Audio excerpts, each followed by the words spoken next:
All right, we continue with the protocol layers and service models. Networks are complex with many pieces because we have hosts, routers, links of various media, applications, protocols, hardware, and software. So in order to solve this problem to organization, we have to ask, is there any hope of organizing structure of network and our discussion of networks? The answer is yes. This is the famous example from this book, the slides we are using, computer networking, a top-down approach. So they look at the analogy of buying a plane ticket and traveling. So this is just the end-to-end transfer of person plus their baggage from the source to destination, right? So if we define this, it consists of series of steps involving many services. So let's look at this. You start by buying a ticket, you're checking your baggage, you go to gate, get on the plane. The airplane takes off. Now airplane routing from one city to another. It reaches the destination, you're at it lands. It unloads people at the gates. You claim your baggage. And if there is a problem, you complain again using your ticket. So as you can see, there are a lot of steps, and a lot of different personnel and different services involved. So if you think about layers, each layer implements a service via its own internal layer actions, relying on services provided by layer below, right? So think about it in this way. If we look at the layers here, there is a ticketing service, baggage service, gate service, runway service, and routing service. So this way we can focus on layers and do modifications or corrections to them without affecting other layers.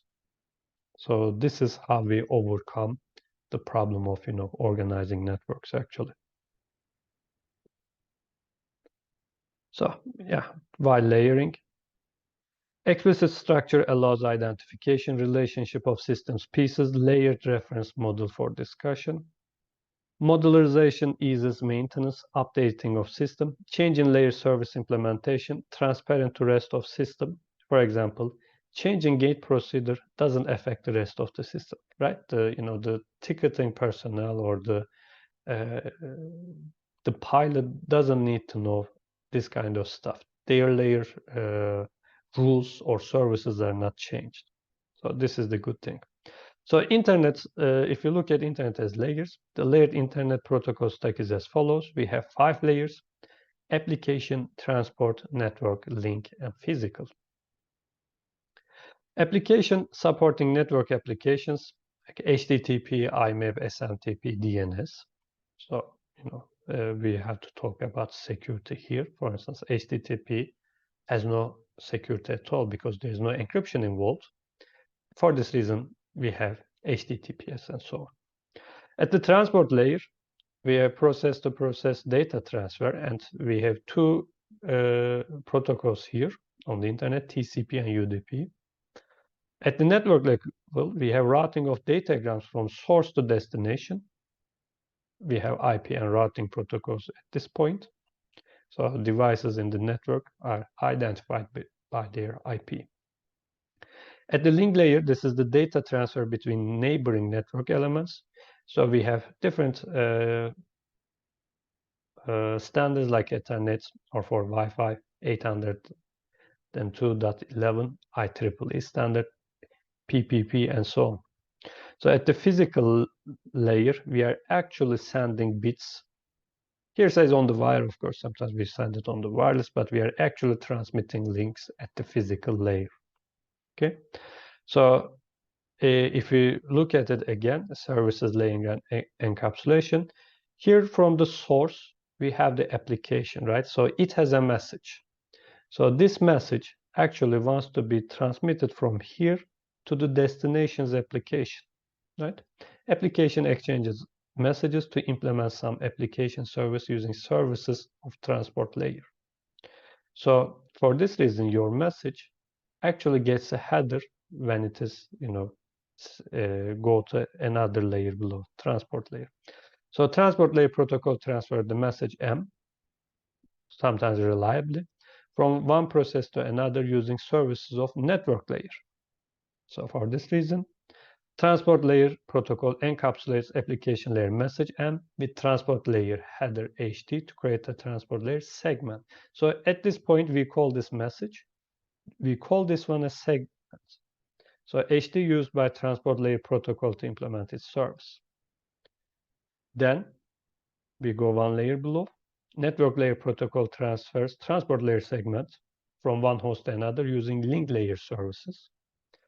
So network layer protocol encapsulates again transport layer segment with network layer header HN to create a network layer datagram. So HN used by network layer protocol to implement its service. So as you can see, we are adding header at every layer. At the link layer, again, we get the datagram from the network layer, put a header here. Now this time we call it frame. And this allows us to communicate between links.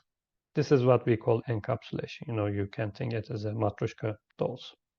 So yes, here's also the analog. You can think this as the encapsulation as putting smaller doll inside the bigger one, and so on and so forth. So from the application layer to link layer, we have message, segment, datagram, and frame. So here's more visualization. So at the application layer, you have your message M. You put it inside another matryoshka doll. This time it's a segment with the header from this layer. So network layer sees as just a segment. It doesn't care what the message or header is, because it sees this as a payload, okay? And takes this payload and adds a header in front of it. Now it becomes datagram. Similarly, you go one below, and now you have the biggest matryoshka doll. So you send it here to destination. Now destination at the link layer removes this header and transmits it to the network layer.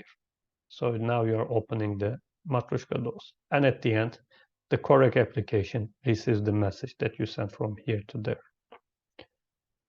So here's another picture where we have the encapsulation end-to-end view. So at the source, you create your message at the application layer. So it turns into segments, datagram, and frame. So at this link layer, you are transmitting it through the switches and routers. So switches are simply work at the link layer. So when they receive this frame, they know which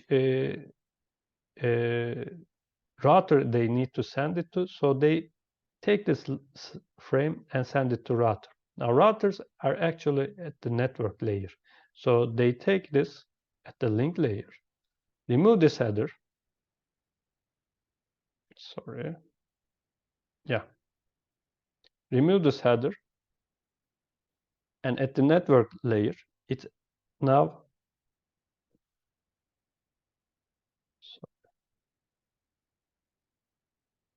it's coming slowly, so we are missing it. So yeah, now at the network layer, it has to go to link layer. Now it adds its router now adds the link layer header and sends it to the link layer of the destination. Now the destination removes the matryoshka dolls, and the message is received by the destination.